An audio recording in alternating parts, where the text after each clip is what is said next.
जय हिंद मेरे प्यारे साथियों, आप सभी का हमारे इस यूट्यूब चैनल पे आप सभी का स्वागत है। साथियों, आज के इस क्लास में हम साइंस और मैथमेटिक्स के एमसीक्यूज़ को सॉल्व करने वाले हैं। साथियों, आप सभी को बता दें कि ये बहुविकल्पी का प्रश्न आपको हर बोर्ड के एग्ज़ाम में सपोर्ट करने वाला है। यहाँ से हर एक एग्ज़ाम के लिए ये महत्वपूर्ण होने वाला है और हमने प्रश्नों का लेवल इस तरीके से सेट किया है कि आप यदि इस पूरी श्रृंखला को पेपर तक बने रहते हैं तो आपके लिए जो 20 एमसीक्यू पूछे जाते हैं, ये सारे 20 के 20 हमारी क्लास से आने वाले हैं। और यदि आप चैनल पे नए हैं तो चैनल को सब्सक्राइब करके ज़रूर रखिएगा टिल एग्ज़ाम तक, क्योंकि ये आपके लिए बहुत ही हेल्पफुल होने वाला है। खासकर आज के हम इस प्रैक्टिस सेश में साइंस के क्वेश्चन को डिस्कस करने वाले हैं। ये क्लास 10th वालों के लिए स्पेशल बनाया गया है और हमारा मकसद ये है कि एमसीक्यूज़ के माध्यम से सारे कॉन्सेप्ट को क्लियर कराया जाए। तो चलिए आगे देखते हैं क्वेश्चन का लेवल कैसा है और आप वीडियो के एंड तक बने रहिएगा। आपको एक अच्छा खासा डिफरेंस देखने को मिलेगा और प्रश्नों का लेवल कैसा है, ये आप कमेंट में ज़रूर बताइएगा। तो चलिए स्टार्ट करते हैं।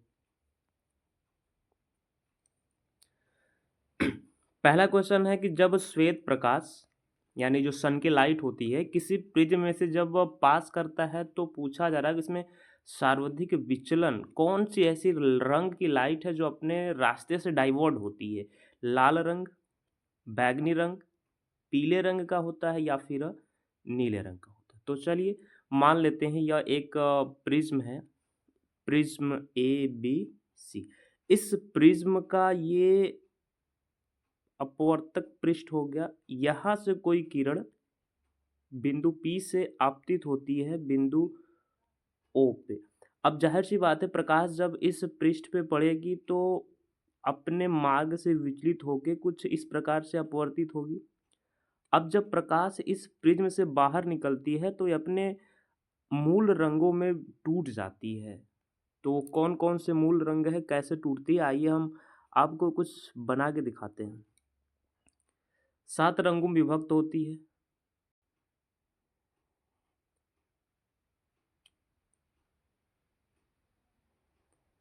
तो इस प्रकार से हम सेकेंड रंग हो गया, ये थर्ड कलर हो गया, ये फोर्थ, फिफ्थ, ये छठवां और ये सातवां।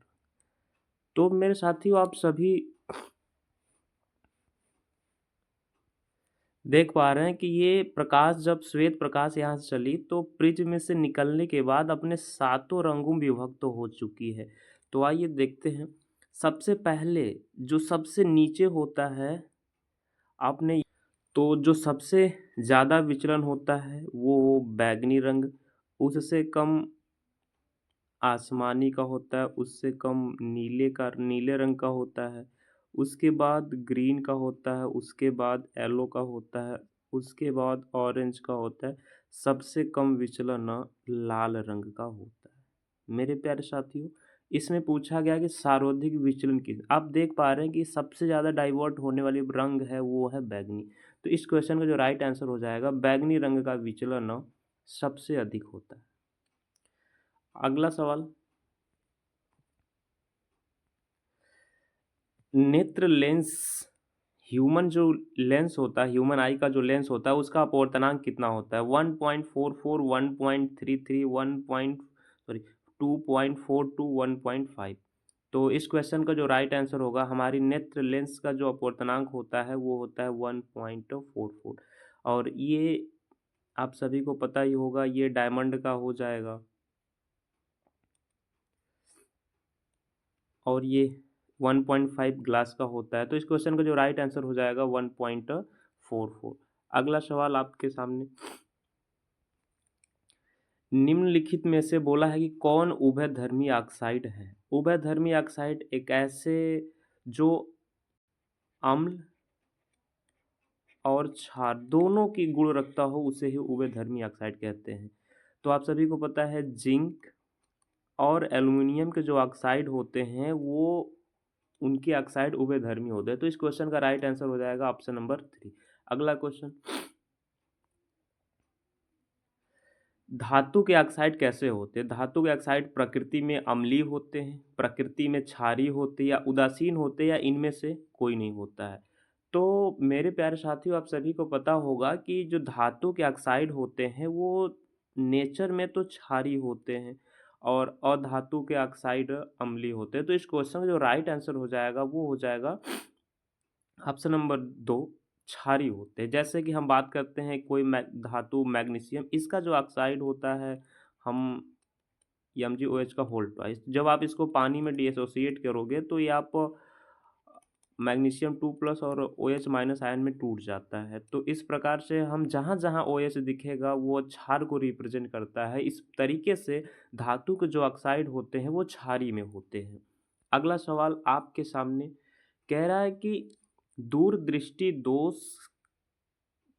के कारण प्रतिबिंब कहाँ बनता है? क्या प्रतिबिंब रेटिना पर बनता है, रेटिना से आगे बनता है, रेटिना के पीछे बनता है या कहीं नहीं बनता है? तो आप सभी को पता है कि ये सपोज करिए हमारा आँख, आँख के अंदर ये उत्तल लेंस लगा हुआ है। जब प्रकाश किरणें आपतित होती है तो दूरदृष्टि दोष में क्या होता है कि ये एक रेटिना के आगे निकल जाती है और रेटिना के यही मतलब रेटिना पर न बन के रेटिना के पीछे बनना स्टार्ट हो जाती है। तो यहाँ पे आप देख पा रहे हैं, तो इस क्वेश्चन का राइट आंसर हो जाएगा दूरदृष्टि दोष के कारण प्रतिबिंब जो होता है रेटिना के पीछे बनता है। बात करें निकट दृष्टि दोष में रेटिना के आगे बनता है। एक स्वस्थ मनुष्य के आँख पे प्रतिबिंब कहाँ बनता है? वो एग्जैक्ट रेटिना पर बनता है। तो इस क्वेश्चन का राइट आंसर हो जाएगा ऑप्शन नंबर 3। अगला सवाल आपके सामने कह रहा है कि नियान क्या है? नियान क्या है? आपको पता है नियान उपधातु है, क्षार धातु है, अक्रिय गैस है या फिर अधातु है। हम सभी को पता है कि ये जो नियान है ये अक्रिय गैस की श्रेणी में आता है। ये आवर्त सारणी के 18वें वर्ग में इनको जगह दिया गया है। तो इस क्वेश्चन का राइट आंसर हो जाएगा ऑप्शन नंबर 3। अगला सवाल आपके सामने, निम्नलिखित में से कौन सी धातु है जो द्रव अवस्था में पाई जाती है? ध्यान रखिएगा, यहाँ पे पूछा गया है कौन सी धातु, मेटल की बातें हो रही है यहाँ पर। ब्रोमीन, क्लोरीन, ब्रोमीन, क्लोरीन और सॉरी यहाँ पर Hg रहेगा, आप इसको Hg बना लें, मरकरी या फिर Ag।